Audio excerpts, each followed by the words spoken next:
not, right? So then we're saying, is this a neurodevelopmental disease along with a muscular disease? And I advocate and argue that it is. And if we look at it that way, right, then a lot of the things that people experience, we could say like, oh yeah, they're all very similar, kind of on a spectrum, right? So the Duchenne spectrum of behavior, I think, is how we need to be thinking about this, because we do, and we are seeing some very real shared experiences, as you all know.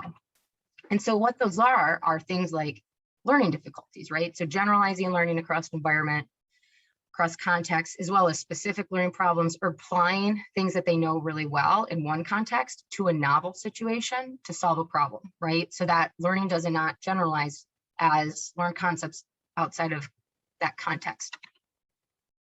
We see a lot of executive function deficits, particularly with attention and attentional control, and that ability to naturally suppress background information.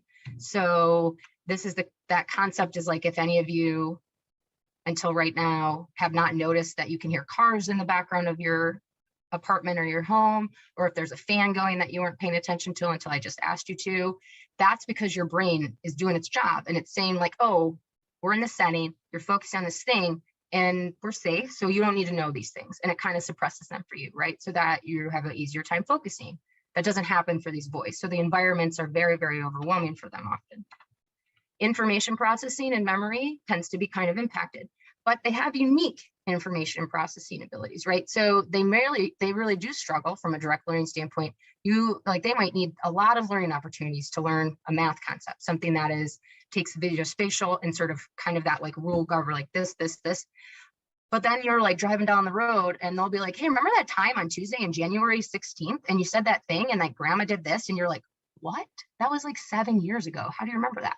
So they actually have really, really, really good memory and recall abilities for certain things when those things are learned in the right context, when they are not kind of being negatively impacted as they are by the world and how Duchenne interacts with the world.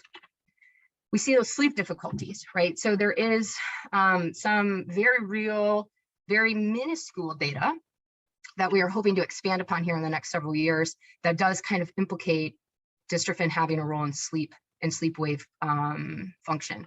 And so a lot of the boys have sleep dysfunction.